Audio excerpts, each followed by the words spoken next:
interpretations. Unique as in the eye of the beast.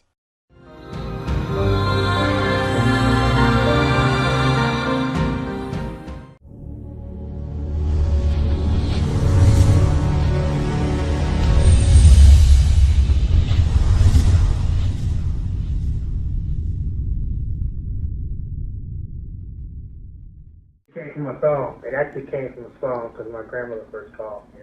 That is true. That is true. And it just stuck with me. And so I start calling you the nickname. So would you want to share it? Or should I? You go ahead. Mark is just looking like, really? Say it. Just say it. Yeah, it actually came from a song called, I can't think of it by, I can't think of the name of the group, but in there, my grandmother kind of The Winans. together is Love It. Yeah. The Winans. Yeah, It's I Winans. just can't remember the name. Yeah. I used to play it all the time, Yeah. and she just got my nickname from that. Just called you Love It because they said it in the song. Yeah, I call him Lovers. The way how it. That's not an embarrassing nickname. That's fine. But I go, loves, loves, loves, loves, loves, loves. So gonna get something good, man. Well, let's talk about, JR, you wrote a book, and I was down in Cincinnati on Saturday. I didn't know my nephew. I knew he was a writer. I've read some of his storylines about his characters, but you have a book, and actually I'm Facebook Live, and so you can hear the recording. So I can't really go on my phone right now and look up the. I downloaded the book on my phone, so I can't go to the book and look at the insert. I mean the back of the book to read the cover. I have it with me right now. Okay, so just talk about. Let's get the title of your book and tell us a little bit about the book and the character in the book. The name of the book is Raylorian Dawn. I started writing it, I think, 2008, and then I finished the story in 2010. But several years of edits because of life and writer's block. I've been there frequently in certain genres. I mean, all writers experience writers, like even musicians do. And that was no difference. And it kind of like, 7 years of edits, oh, wait a moment, I can add to the story because that didn't really fit, or it did fit, but it didn't really, I didn't expand on the story enough, or certain characters wasn't developed, even though I finished writing the story. Some things I could just add to it. And then after I was fine with it, then I just released it on Amazon. Okay. And the story itself, the main character, her name is Kayla Darton. She is a young woman. I would say by some people's standards, she's a prodigy because not only she's good at computers, and in the course of the novel, she's also a musician, a very, flawless. I mean, her music skills just as good as her computer skills. And plus, when her mom was alive, she was a cook. Okay. And her mom owned a soul food restaurant. So she has all that under her belt. But the issue is that with the main premise of the story, her mother had to sacrifice her life to save her family from these group of terrorists.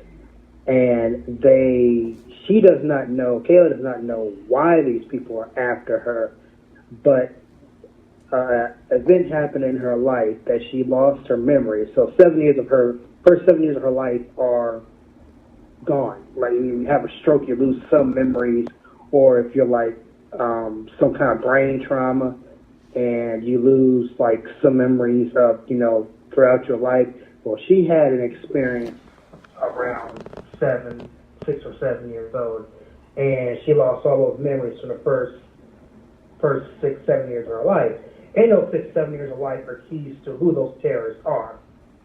And all she knows is that, okay, they're after me. I built a robot from high school to protect my family. Well, unfortunately, it was too much for her mom and the robot, but it was enough to stalemate them into staying away from her family. So this is a lady you don't want to mess with for now. And of course, the novel, she develops more technology, because she's like, oh, you're not going to leave me alone. And she's learning more about, she's reliving like certain days in the years that she lost in her mind through nightmares. And she finds, oh, wait a minute, these aren't nightmares. This is something in my past, but I can't put my finger on it. All the more so, she is, I would say, making her comeback of the senses when they do come back. And that's the first novel of Raylorian Dawn. So this is the novel that you're in now is the first novel? Yes. Okay. And so we're talking about a character who is she's very savvy in technology, and she's a musician. And she lost her mother due to when the terrorists came, her mother sacrificed her life for the family. Am I correct?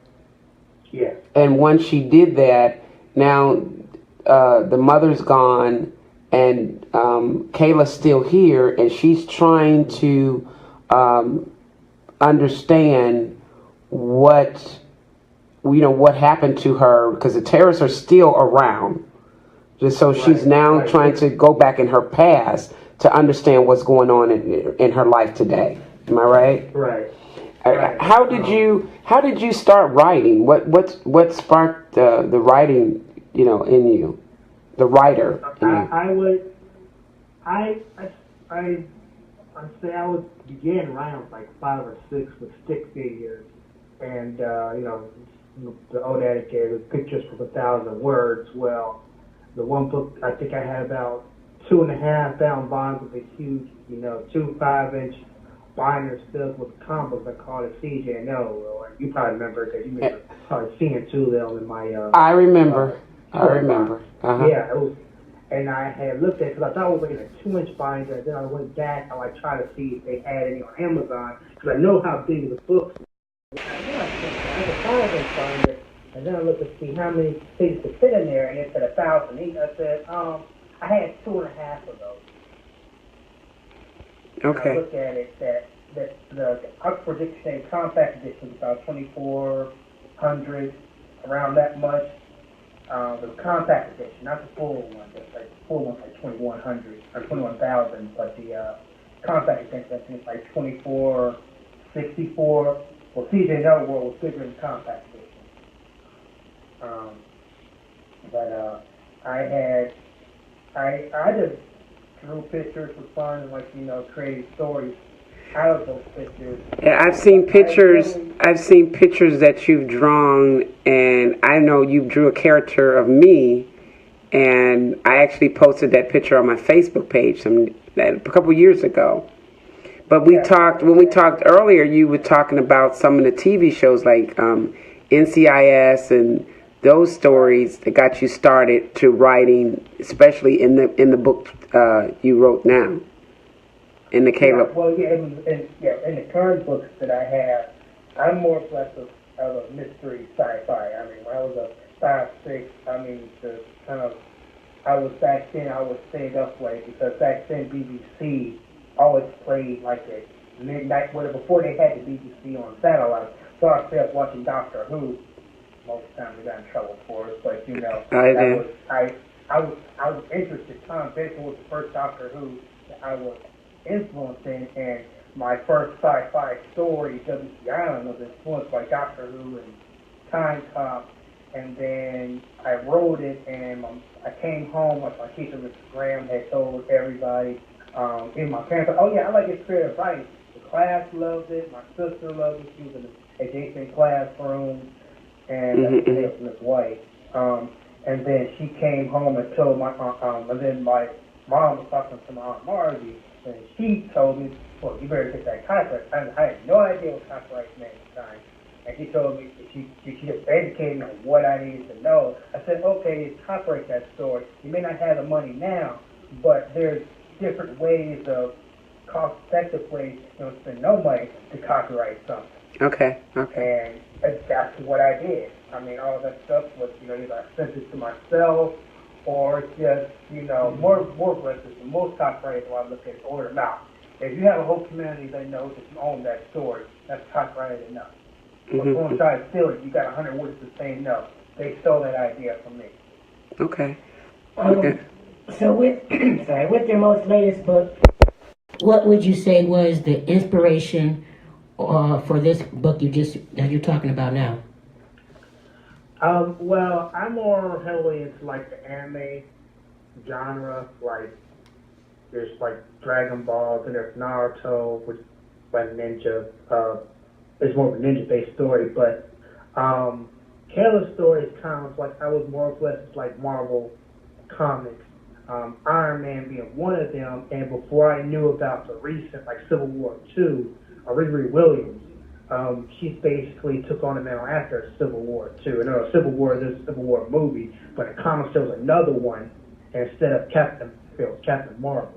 So basically, what inspired you to do this is just the different superheroes. Yeah. Behind this book. Really Kayla is not really a superhero herself. She's just, she just happened to be in her past and the way how she was raised to be a student. Okay. And so she excelled at almost everything. Okay. So she was basically just a talented, just gifted person. Right. Okay. And she was able to just take some stuff that she got from high school, like sensory material, and create and also, but when she was in high school, she took a regular like AI. It's the age of the AI of the society that she lives in, and she took a regular, I call them silicone embedded controlled artificial intelligence, or SICAI for short. And she took that, and because her mom was a government agent, she had military clearance because they knew who was after her. But it's not like the government don't tell you everything. But in Kayla's past, she already knew who was after her. And so she just said, well, we need to build this robot. And her mom said, okay, I'm going to get clearance from it. Okay, you can modify this SICAI to become military grade to protect the family from whoever. And she built this. His name is Taizosu. His name was Taizosu.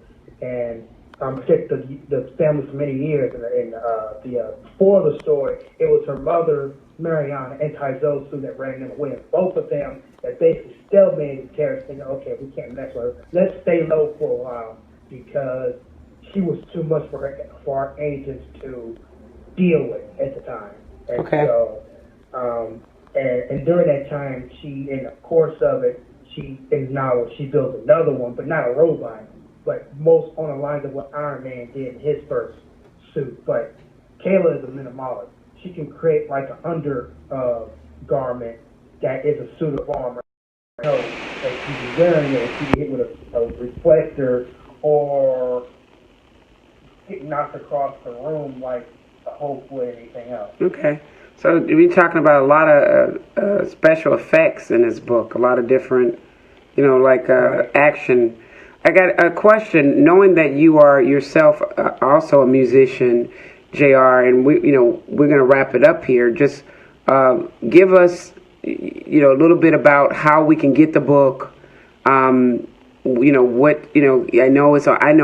downloaded it from Kindle and paid on Kindle and got the book. So how can we get the book, and if anybody wanted to reach out to you, give us some information on your Facebook page and how we can reach out to JGTraveler as well as get the book. Okay. You can find it on Amazon.com via Kindle. Raylorian Dawn.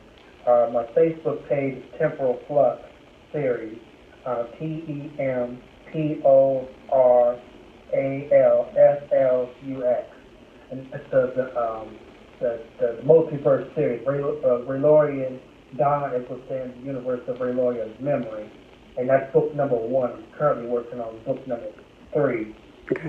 Book number 2, I have to, book number 1 also, I have to pass through, editing services and make it, flow better and, punctuate. So book number 2 is already completed? Yeah, I Okay. have to just finish the edit. Final edit. Okay, yeah, okay. Yeah.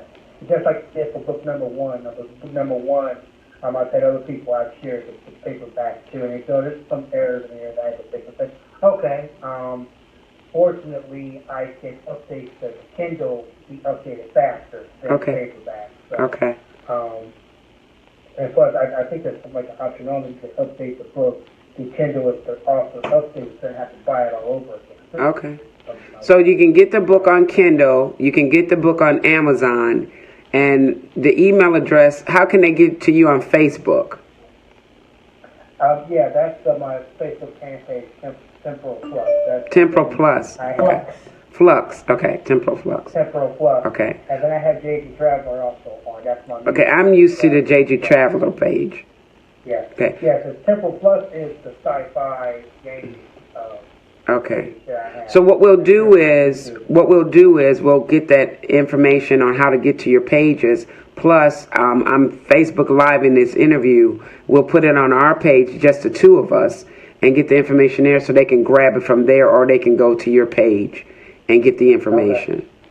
Okay. And so I want to say thank you for coming on. I can't wait till book 2 come out so we can, get you back on, and even before then, to talk about, because I know you are a jazz pianist, and talk about how that all started, to get, talk about that. I know you took my piano when I was a kid, and my mom gave it to you. Yeah. And so yeah, well, my mom was like following orders. My grandmother would say, give my grandson piano lessons. She said, yes, ma'am. Amen. Amen. Amen. But we want to say congratulations on your book, Raylorian Dawn, and your first novel. I am so golly proud of you, and we will continue this conversation. I'll call you after we get off the phone. After we leave the station. But anyway, we'll have you back on to talk about your second book. Want to hear more? I have the book. I've started reading it. Of course, I'm not done. But I just want to say thank you, JR, for calling in the station and sharing your book with WNZN. And I love you very much. And I'm going to ask you to have a great weekend. And I'll tell my sister and brother-in-law I say hello. And I'll talk to you soon. Okay, thanks for having me. Yeah, take care. Bye-bye. All right.